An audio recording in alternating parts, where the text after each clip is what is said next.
जय श्री राम आदरणीय मित्रों, कैसे हैं आप? मैं लक्ष्मीपुत्र डॉक्टर कुमार गणेश जयपुर बीकानेर से प्रणाम। मित्रों, खैर अब आज आपके सामने आया हूँ तो आज का किस्सा लेकर आया हूँ। ये बात तो सही है कि बिना किस्सा लिए तो मैं आपके सामने आता ही नहीं ना भाई। तो किस्सा तो लाया ही हूँ, मेरी झोली में है, निकालता हूँ भी थोड़ी देर में। लेकिन होता क्या है कि ये जो ज़िंदगी है ना, ये ऐसी है कमबख्त कि पता ही नहीं चलता कि कब किसको किसकी नज़र में हीरो बना दे और कब किसे किसकी नज़र में विलेन बना दे, खलनायक बना दे। अब ये भी पता नहीं चलता कि आदमी कभी-कभी क्या होता है, एक दिशा में पूरा ज़ोर मार के लग जाता है, मैं उधर जाऊँगा, उधर जाऊँगा, उधर मैं तो इसी सड़क से उधर जाऊँगा। लेकिन बाद में अच्छा उसमें उसके बाधाएँ भी खूब आती रहती है, लेकिन बाद में पता चलता है कि यार इसकी बजाय तो जो दूसरी वाली सड़क है वो खुली थी।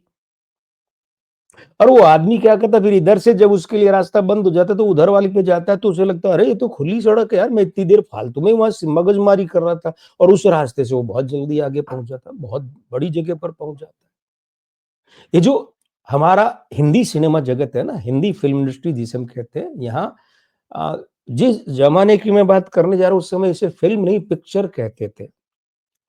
हिंदी में तस्वीर कहते थे और वैसे अंग्रेजी में पिक्चर कहते हैं। बोले मैं इतनी पिक्चरें कर रहा हूँ, इतनी पिक्चरें मैंने कर ली है, मैं ये पिक्चर बना रहा हूँ, मैं ये पिक्चर डायरेक्शन कर रहा हूँ, मैं ये पिक्चर कर रहा हूँ। मतलब इस तरीके से ये भाषा फ़िल्म वाली भाषा तो ये तो 80 के दशक के भी अंत में जाते-जाते आई है और सिनेमा शब्द तो शुरू से ही चलता रहा है। तो हुआ क्या था, बल्कि उस समय क्या था कि एक बहुत बड़ा नाम फ़िल्म जगत में बरसों से था। तो वो तो देखिए ये सारा सिलसिला तो बड़ा पीछे से चलता आ रहा है। वो नाम था सुबोध मुखर्जी का। अब सुबोध मुखर्जी की भी कुछ फ़िल्मों की बातें मैं कर चुका हूँ यहाँ पर, अगर आपको याद आ रही है तो, नहीं तो अगले किसी एपिसोड में फिर किसी किस्से में फिर से उनका कोई किस्सा लूँगा तो बताऊँगा कि सुबोध मुखर्जी क्या। लेकिन सुबोध मुखर्जी बहुत बड़े फ़िल्मकार थे। तो ये जो मैं बात कर रहा हूँ आप शीर्षक में समझ गए होंगे, आपने 2 नाम देखे हैं जितेंद्र और शशि कपूर के। तो जितेंद्र जब जिन दिनों में संघर्ष कर भी रहे थे और थोड़ा चल भी गए थे, दोनों बातें थी। तो बी शांताराम ने जितेंद्र को सबसे पहले अवसर दिया था। वो सारी बातें अलग हैं, मैं उस पर नहीं जाना चाहता, वो फिर कभी किसी और किस्से में बताऊँगा। तो जितेंद्र का थोड़ा-थोड़ा नाम हो गया था, मतलब थोड़ा-थोड़ा ही। कोई बहुत बड़ा नाम या बड़ा नाम नहीं हुआ था और वो स्वाभाविक है एक आदमी जब कलाकार तो पिक्चरें पाने के लिए कोशिश तो करेगा ना, संपर्क करेगा निर्माताओं से, निर्देशकों से, सबसे। तो सुबोध मुखर्जी से जब इनका इस मामले में मिलना हुआ तो सुबोध मुखर्जी ने कहा कि मेरे पास एक कहानी है और मैं उस कहानी पे फ़िल्म बनाना चाहता हूँ, मैं तुम्हें हीरो ले सकता हूँ। अब ये सुनकर भई जो इस तरीके से संघर्षशील व्यक्ति है, संघर्षरत व्यक्ति है, तो उसके चेहरे पे मुस्कान क्यों नहीं आएगी? किसके नहीं आएगी? आप और मैं अगर वहाँ होते तो हमारे भी आ जाती। तो जितेंद्र के चेहरे पर बड़ी प्यारी मुस्कुराहट है। वैसे भी जितेंद्र साहब जब मुस्कुराते हैं तो दिल लूट लेते हैं, मजमा ही लूट लेते हैं। ये गज़ब के मतलब पर्सनैलिटी क्या, और इंसान तो ख़ैर और भी बढ़िया। तो ख़ैर वो सुबोध मुखर्जी की बात सुनी तो जितेंद्र बड़े खुश हुए और उसके बाद सुबोध मुखर्जी ने एक और बात कही तो फिर वो उनकी खुशी काफ़ूर हो गई, मुहावरे की भाषा। क्या? तो हुआ ये कि सुबोध मुखर्जी ने एक शर्त रख दी और शर्त ये रख दी कि देखो भैया ऐसा है कि मैं तुम्हें हीरो तो फ़िल्म में ले लूँगा, लेकिन मुझे हीरोइन के रूप में हेमा मालिनी चाहिए। अब अगर तुम हेमा मालिनी को इसके लिए सहमत कर लो, तो मैं तुम्हें हीरो ले लूँगा। अब ये तो मामला टेढ़ा हो गया ना, क्योंकि हेमा मालिनी उस समय बहुत बड़ा नाम था साहब, बहुत बड़ा। और हेमा मालिनी पहली बात तो ऐसे नए-नवेले नवागंतुक हीरो के साथ काम क्यों करेगी, जिसका खुद का भी ढंग का नाम नहीं हुआ है। थोड़ा बहुत काम किया उसने और उस वक़्त की वो चोटी की स्टार, टॉप स्टार। सबसे पहली समस्या ये। दूसरी समस्या इसके बाद आई जब उन्होंने संपर्क किया, तो हेमा जी की माताजी जया चक्रवर्ती, आपको नाम पता है ना? वे उनका सारा काम देखती थीं और एक तरह से सारा काम देखती मतलब पीए नहीं थी, लेकिन वे सेक्रेटरी नहीं थी, लेकिन वे सारा उन्हीं के संरक्षण में होता था। बेबी कौन-सी फ़िल्म करेगी, कौन-सी नहीं करेगी, किस सेट पर रहेगी, क्या कॉस्ट्यूम पहनेगी, आउटडोर के लिए बेबी कहाँ जाएगी, वो बेबी का सारा ध्यान या उस वक़्त के दौर में 80 के दशक तक भी 90 के शुरू तक ये होता था कि इन बेबियों की माताएँ ही जो है वो सब कुछ देखा करती थी। सुरैया के मामले में नानी थी, लेकिन बाकी सबकी माताएँ ये सब सँभालती थी। तो हुआ ये कि हेमा जी से संपर्क किया जितेंद्र ने और जितेंद्र साहब की बात सुनकर हेमा जी जो है वो स्वाभाविक है कि इतनी आसानी से कैसे सहमत हो जाती, तो इसके पीछे एक लंबी प्रक्रिया है। जो जितेंद्र साहब ने एक्सप्रेस स्क्रीन जो अखबार आता था साप्ताहिक फ़िल्मों पर आधारित 90 के दशक में, उसमें यादों की बारात में लिखा, खुद जितेंद्र ने, वो बड़ा लंबा किस्सा है, वो फिर कभी लूँगा। लेकिन किस्सा मुख्तसर ये है कि अ, हेमा जी को राज़ी करने में चक्कर में जो जितेंद्र की फ़ीस थी, उस फ़ीस में से वो पहले आधी की, बोले मैं आधी फ़ीस भी इधर कर दूँगा लेकिन आप फ़िल्म के लिए हाँ कर दीजिए, फिर ये है, फिर ऐसे, ऐसे करते-करते जितेंद्र की सारी फ़ीस लुट गई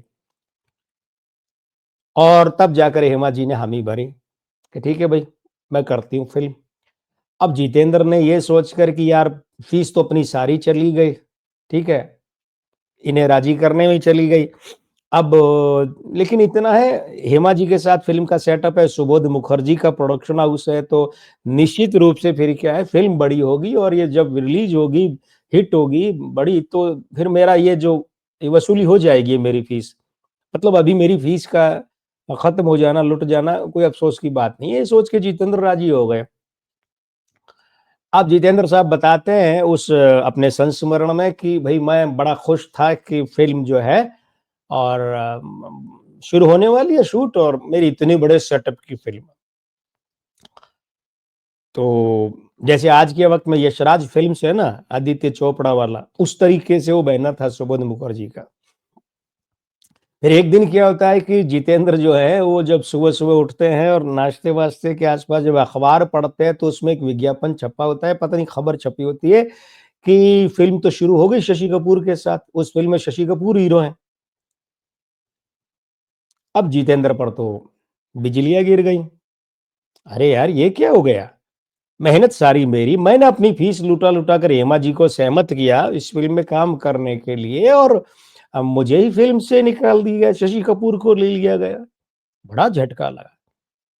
इस फ़िल्म में शशि कपूर को उनकी जगह लेने से जितेंद्र को बड़ा झटका लगा, बहुत बड़ा और लगना ही था। कोई भी होता तो लगता भाई, बहुत दुखी हुए जितेंद्र। अब भगवान सब जगह नज़र रखते हैं। हुआ क्या? इतने बड़े सेटअप की फ़िल्म फ्लॉप हो गई। 1970 में ये फ़िल्म रिलीज़ हुई थी। नाम बताऊँगा मैं आपको, अभी थोड़ी देर रुकिए। 1970 में जब ये फ़िल्म आई और फ्लॉप हो गई और शशि कपूर और हेमा मालिनी, सुबोध मुखर्जी का प्रोडक्शन सबके लिए बड़ा झटका साबित हुई। बड़ा झटका, इतना बड़ा सेटअप और फ़िल्म बुरी तरह पिट गई। और उधर क्या हुआ, उधर जितेंद्र तो हमजोली ला कर के निकल पड़े। उस आस-पास में फ़िल्म जो दूसरी उन्होंने की थी, वो सब इतनी अच्छी-अच्छी हिट हुई कि जितेंद्र का नाम तो शशि कपूर से बहुत बड़ा हो गया था। और हेमा मालिनी तो बाद में ख़ैर उनके साथ में क्या फ़िल्में और क्या निजी जीवन का उनका जो प्रेम संबंध था, ये सारी बातें आप सब जानते हैं और वो सब हैं, मौजूद हैं। तो जितेंद्र को ये झटका लगा शशि कपूर के कारण। अब आप जानना चाहते हैं, भई वो फ़िल्म कौन-सी है? आपने सारी गीता गा ली, सारे गीत गा लिए, सारी बंदिशें गा ली, मूल तो बात बताइए फ़िल्म कौन-सी फ़िल्म थी? अभिनेत्री, सारेगामापा, धा रे, गा रे मेरे संग मेरे साजना, याद है ना? लता जी और किशोर कुमार साहब का गाना, है ना?